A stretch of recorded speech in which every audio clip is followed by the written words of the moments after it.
So hello again everybody, a warm welcome to the island of Mallorca. My name is Richie Pryor. I have come to the capital city, Palma today, and I'm really pleased that I'm today interviewing the head, or the president actually, of the Mallorca Hotels Federation, Maria Frontera.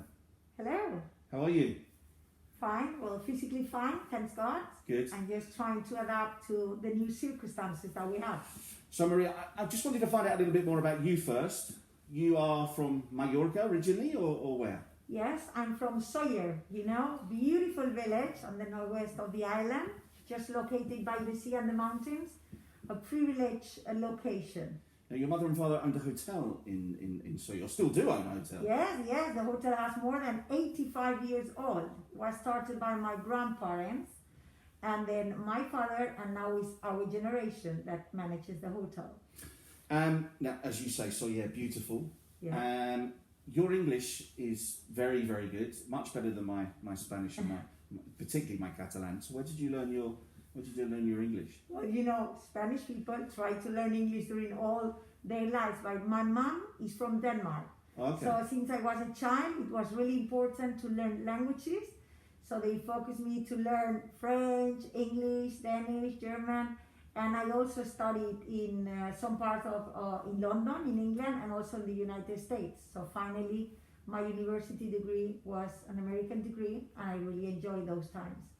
So, fluent in English, Spanish? Yeah.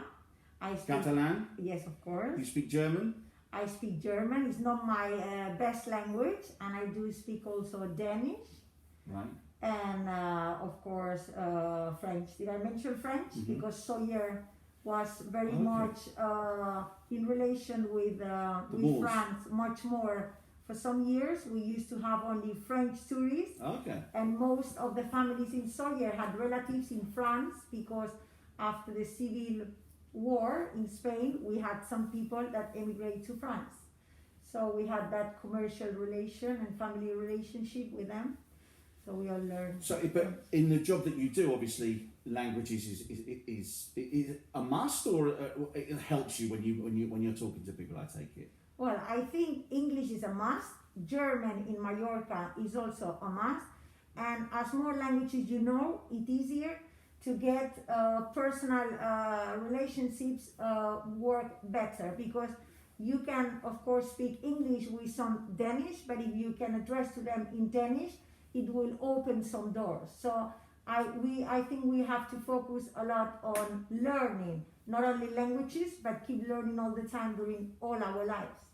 So I'm right in saying that you were president of the Sóller Hotel Federation to begin with. Yeah. Which is how many hotels? Well, now we have 34 associates at the Sóller Hotel Association. Okay, and you then became of all Mallorca. So, and then at all Mallorca, so which is a big change, right? Yes, because the federation has underneath 23 hotel associations. In total, we have 830 associates, hoteliers, and that means more than 200,000 beds. Wow. Yeah.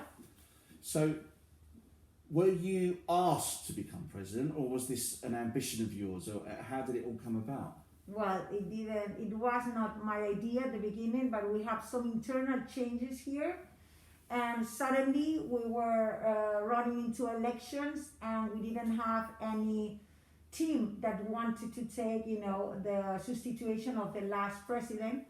And I was working on a good team myself, and we were 5 of us. And we decided to look in between our 5 to look for one person to be elected, and finally we decided it was me.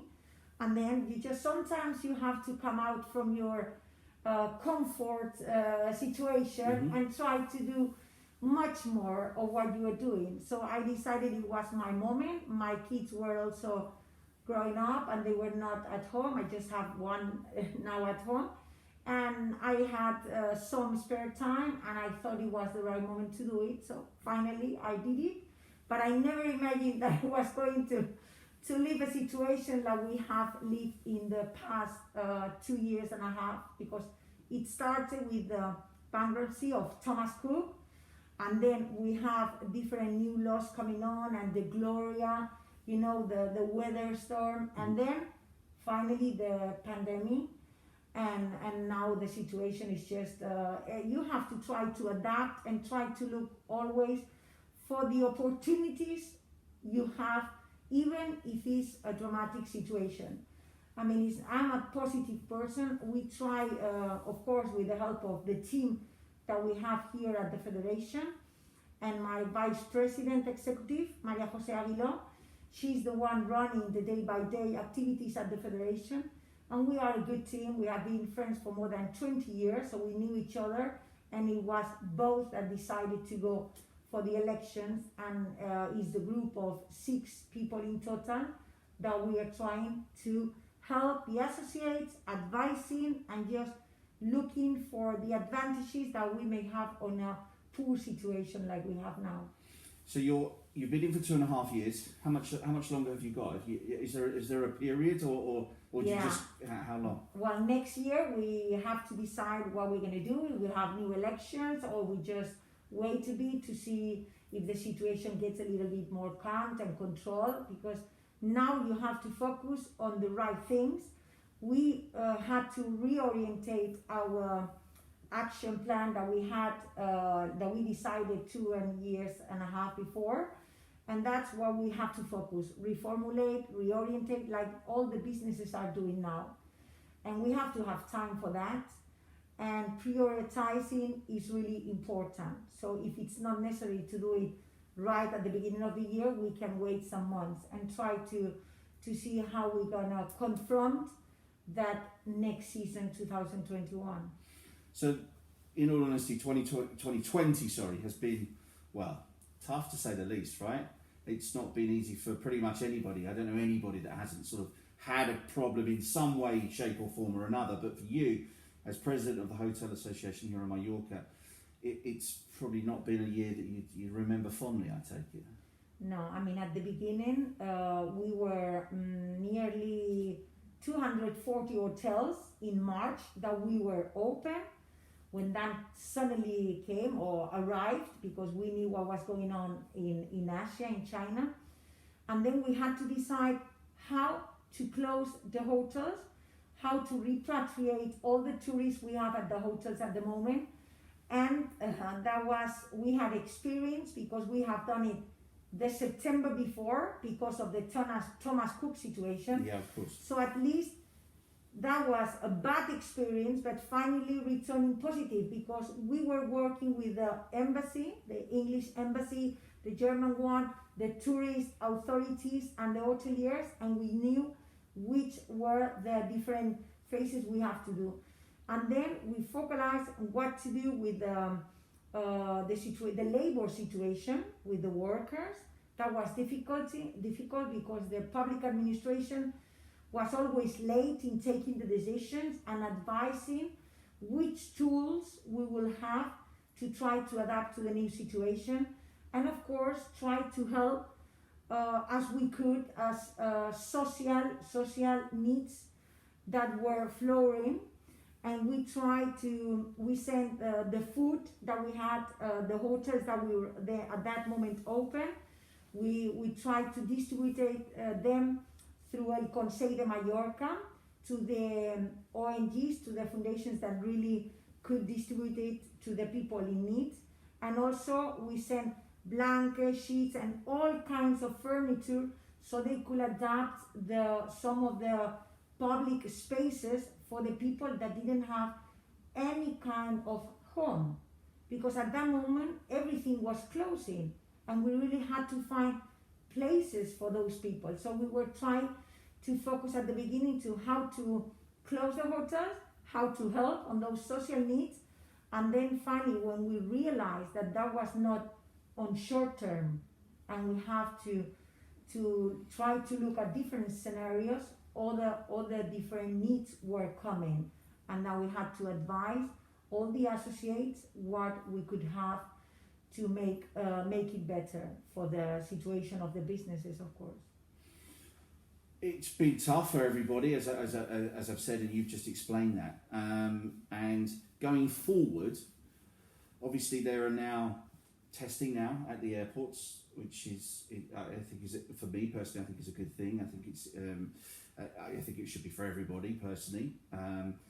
We have the talk of vaccines coming, and obviously, you know, what plans are for 2021. But first of all, let's talk about PCR tests, because that's quite important, isn't it? Yeah. Well, we were asking, remember in June when we were pushing for the pilot project that the hoteliers were trying to reactivate the tourist industry as soon as possible because the high season was going. And we asked for the PCRs at that moment, but the health ministry in Spain decided not to do it.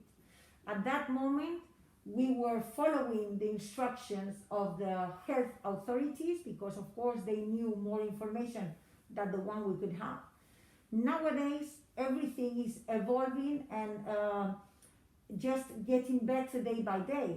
So what we try to do, and when we speak with them, is that they should make an effort to try to put not only the PCR test as a instruction or as mandatory, but also other types of tests, like the antigen test, because every time that comes by, I mean every week, they get more effective and they are much more affordable for all of us, the nationals, the residents, and the tourists visiting, the international ones, and they should be trying to adapt as the new situations were coming. Of course, the vaccine, when it arrives, whenever, for all of us, it may pass another year.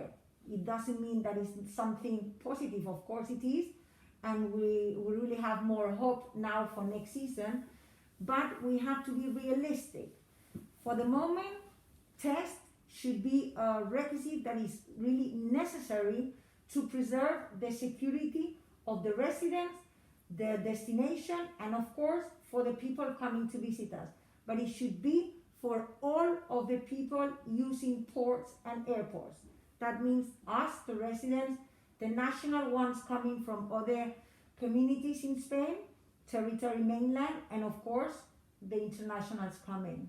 Because right now I'm right in saying that at the moment it's just international people that have to take the test, and at the moment national they've talked it will come, but right now it's not coming. Is that correct? Yeah, it's correct. At least now they are negotiating that, and we think in a short time it will be also mandatory.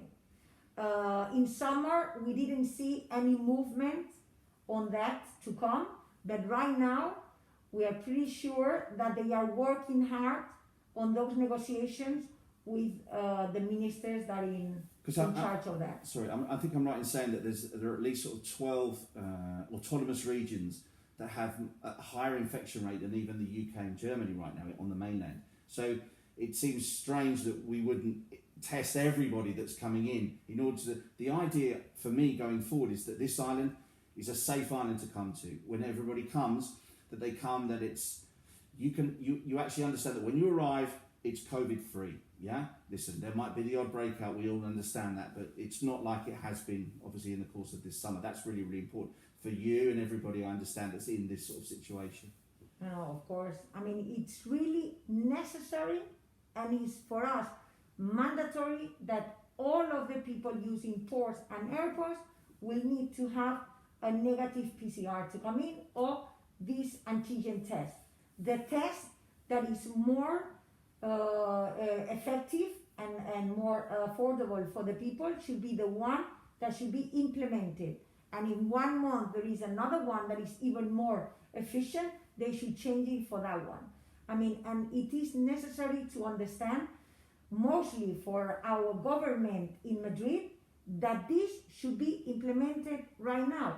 We were asking for that during the whole summer, and they didn't do any effort to implement that. So we are really angry about that decision. Right now, I think because of the situation and the economic recession that we have in the whole Spain, they are thinking better to have the two archipelagos, the Canary Islands and the Balearic Islands, to work and to reactivate at least the touristic industry, and they will need that security and to keep that confidence having those new actions implemented. And I think they really are keen on deciding that the nationals will also go through the same the mandatory indications as the international tourists. I think it will come in sometimes in a week or 10 days or something like that. They really were assuring that was sooner than later that will come out. I mean, the three major markets are the UK market, the German market, and the Spanish market, the national market. Really, we do have visitors from all over the world, we know, but they are the three major markets. So it's important that we adhere to rules that they have, and they adhere to the rules that we have, of course. Going forward, if we want to get back to some sort of normality next year, which we all know I think is going to be difficult, but let's be positive and let's hope that that's going to come. Then those are the situations that we've got. And I think that also that moving forward, that obviously safe corridors is another one that we really need to, to push for. I know that the UK right now doesn't have one, but you have with Germany, I think, right now. Well, they are still not on. What we have is first we had to negotiate between the three ministers. It's always so complicated with the public administration, the touristic ministry, the health minister, and also, of course, the Foreign Affairs Ministry. The three of them negotiated also with Canary Islands and the Balearic Islands government the protocol. Now that we have the rules and the tools, now they are negotiating directly with the UK Foreign Office and the German also Minister of Foreign Office, and some Scandinavian countries too. But they haven't finished those negotiations. They know the rules, and of course the criteria and the health indicators are also changing, because the UN recommendations have changed during the last weeks. So to be high risk country has a different criteria of a month ago. Mm-hmm. So those safe corridors will adapt to these new criteria. And if you come from a country that has positive indicators of the pandemic, then you won't need any PCR. It will depend on the how it follows these mandatory rules that we have right now of all the internationals and nationals, how they will get mixed on those safe corridors. Mm-hmm. But if you come from a country that has less than 25 per 100,000 citizens, they're positive, you shouldn't need to have a PCR test. And also that obviously the Canaries right now are working because this is their summer. The winter is their summer. It's their busy high season for them. So we have an opportunity, I think, to learn from what the Canaries are doing in order to when we go forward. Because in reality, look, we have a few hotels open right now, but not many. But we really won't start our season until March, April. I think probably will be the time when or even May, once we really get everything moving again. So we've got a bit of time, but we mustn't, as we say, take our foot off the gas. We've really got to keep pushing to make sure that we've got everything ready in order that we can get moving. It's true. First, as Canary Islands were copying what we did on that safe corridor in June, we are also keeping an eye on what they are doing there, what are they doing good, and what are the mistakes, not to repeat them. And I think this is important.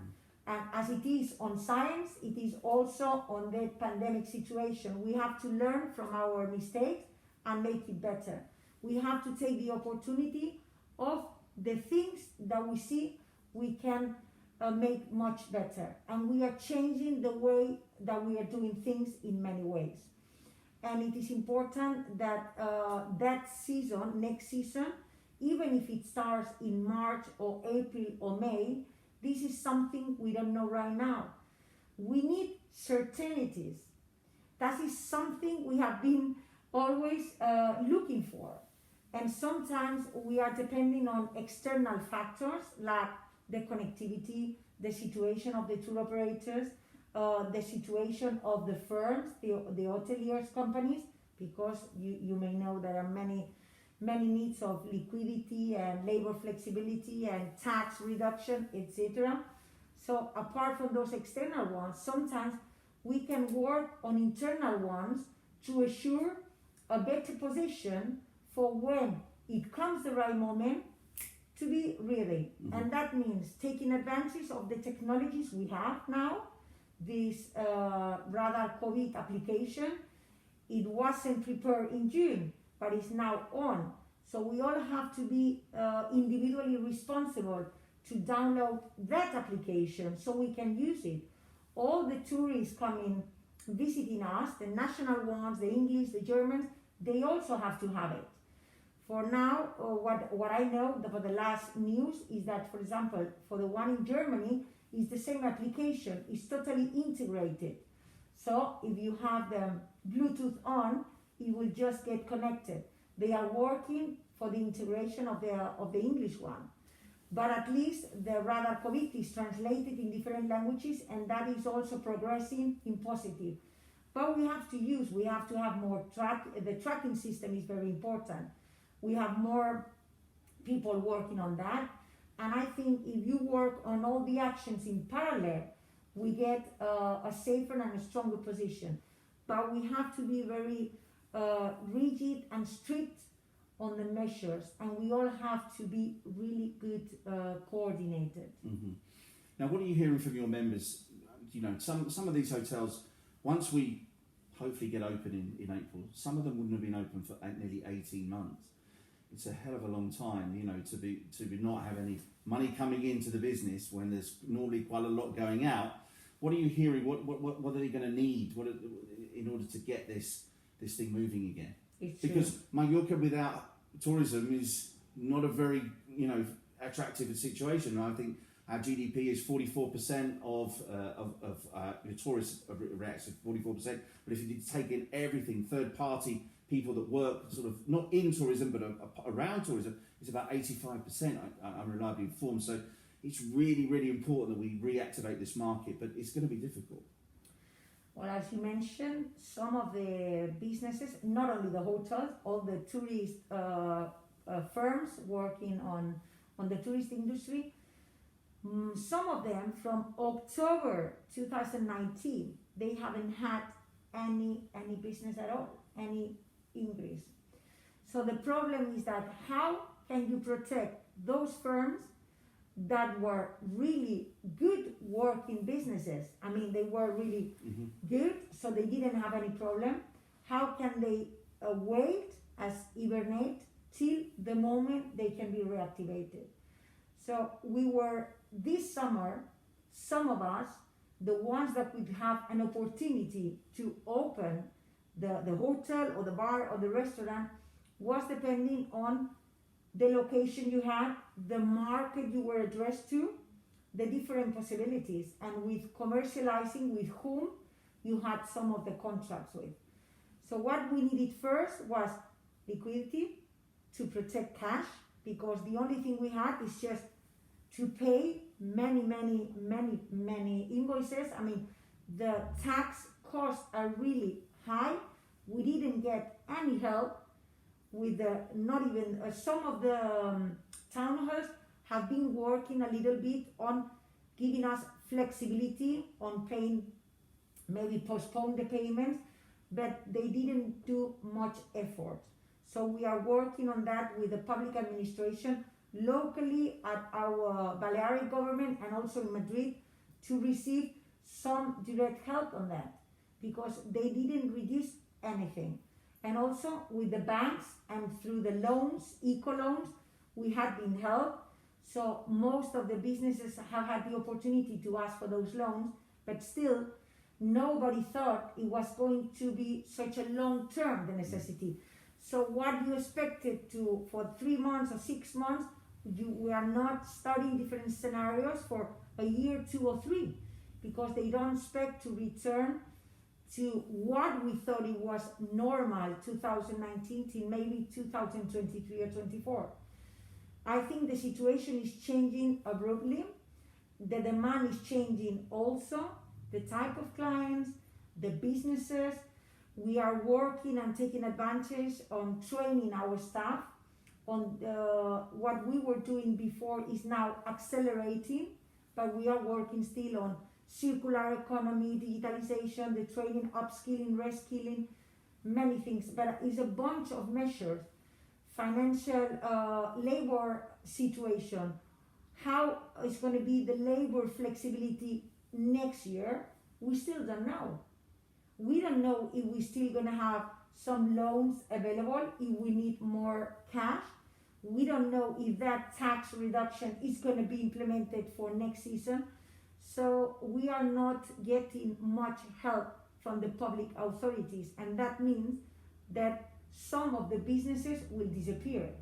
We don't have, there is unemployment and it's getting and increasing rapidly, but we don't see the real figures because most of our employees are now receiving some compensation until the end of January.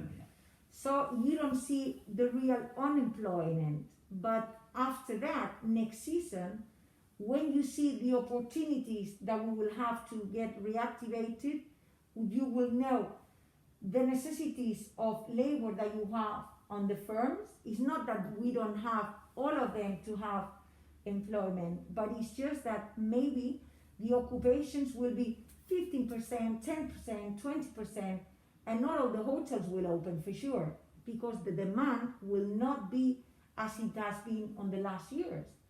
So some of the businesses that maybe have certain characteristics will be more prepared to reopen next year.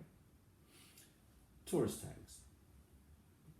Going forward, would it be an idea? You know, we're talking about ideas here to sort of reduce the problems that hotels will have going forward getting open, but also to encourage more people to come. Now, I don't know whether the tourist tax is a negative for a client to come, as long as they understand what it's going towards. I think that there's two sides to this story.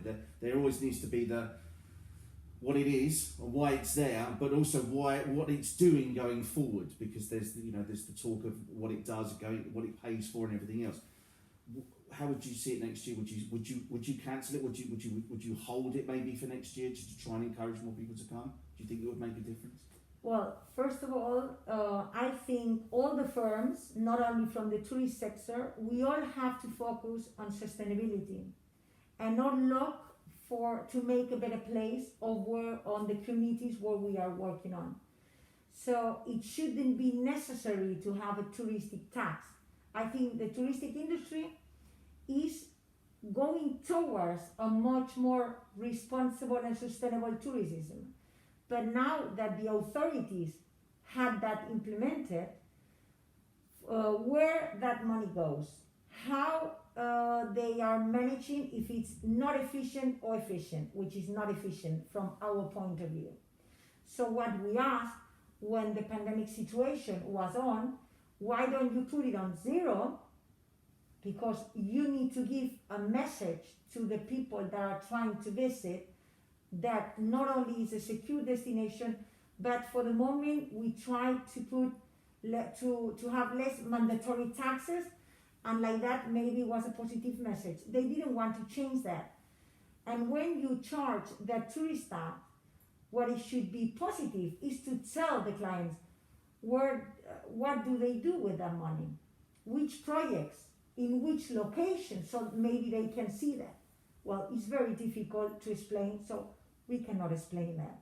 But the other thing is that the cost of the tourist tax and the calculation of the payments for the hotel is based on occupancies and calculations of the season 2016.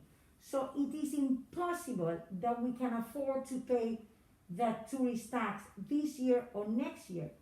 So they have to find another way of calculating.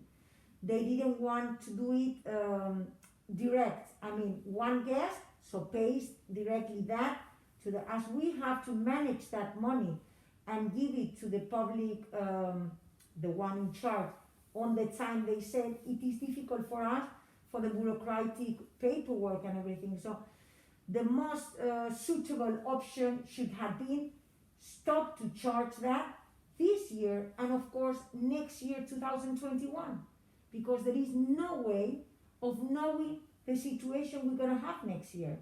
So try to give positive messages and try to show how efficient you have been with the investments, how the touristic industry is looking towards those positive tourist responsible and sustainability, which initiatives we are having on the touristic sector.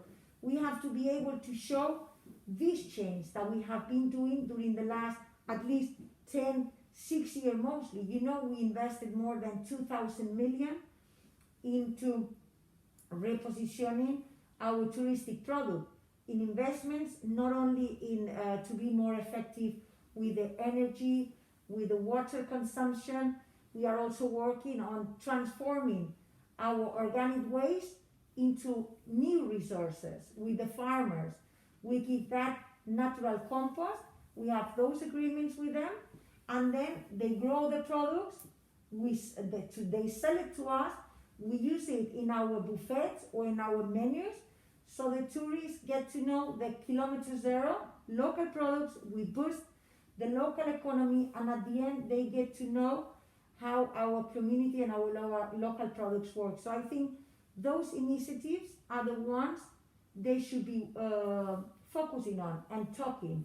The public ones and the private ones. We have to really get to collaborate more efficiently and avoid some taxes like the one you were mentioning. Yeah. So a message for 2021 for anybody thinking maybe about coming to Mallorca on holiday next year. It should always, in my personal thoughts, be the number one destination. I've lived here for 30 years, so it's my home. I believe in it. I think it's a great destination to come to. There's lots of different things to do. It's an island of contrast. You are obviously up in Soller. The West Coast is, I think, one of the most stunning sceneries I've seen anywhere in the world personally. There's lots of things for people to do, but your message for people that are coming to Mallorca next year or thinking of coming, what would it be? Well, I think we are in a privileged position for next year. We learn a lot from this season. The way we were managing those mandatory regulations we had at the airports, now it's going to be more, but they're going to be easily and friendly for our visitors. So that is an important message for them. We have to be secure, but we will enjoy our holidays. It's not that we're going to get closed at certain places. You can go to bars, restaurants, enjoy the beaches, and all the protocols that we implemented for health and security, the protocols that we were doing this last summer, they have worked really well, positively. We didn't have any contagious there.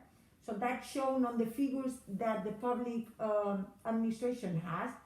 And those hotels that we have, we call them bridge hotels, where if somebody, for example, had come and are waiting for a test, or finally somebody is positive, even if it's in a rental home, they could be in that hotel waiting for the result if they don't have a place to stay.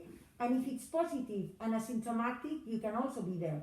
Otherwise, you also have all the public hospitals and mostly the private hospitals. We are all really well coordinated. We have a telephone number where you can call. They give you information where to go, where to do the test, what you do with your family. If you have any questions, they are working on the same and better coordination for next season. I think it is important to know that they are full covered if they have any problem because they had to be tested or they had any problem or consequence on that. And it's important because not all the destinations had that coverage. And also the ones coming through a travel agency or tour operator, they also have another insurance. So I think all the tourists wanted to come here, they have to know the protocols. We have to give that information, tell them what they can do at the beaches, how they can be on public transport, because we are selling a destination, not only a bed in a hotel. So we also work as tourist information centers. So we will be glad to give all that information for them. But Mallorca and the Balearic Islands are ready to receive them. We are not working on make better our health indicators. We are getting there. We were coming, the positive rate is lowering every day. Okay. So it is important to give that information as coherent and transparent as we can. If we can daily, weekly, but always focusing on the positive information. I think is a paradise. It's always been a paradise. And during the past year, it is much more ready for it. We keep an eye on the town hall, so they keep the spaces really clean, they reinforce the cleaning, the extreme precautions, and we are all working really coordinated. So whenever they want to come, summer, winter, autumn, spring, it's always ready. And as you mentioned, you can hike in the mountains safely. It's really nice. They can cycle, they can do sports, cultural. I think there's so many options here. They should come back. Maria, it's been fascinating. I really appreciate you giving up the time because, you know, Maria is a very, very busy lady. You're very difficult to tie down. But I have done it, and it's, as I say, it's been really interesting. So a positive thought for 2021. Let's hope everything goes to plan.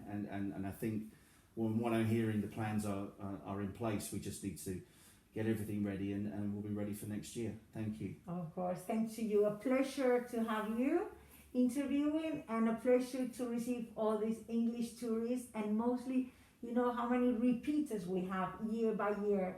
So hopefully we'll see sometime the situation coming back to normal. And thanks very much. Thank you.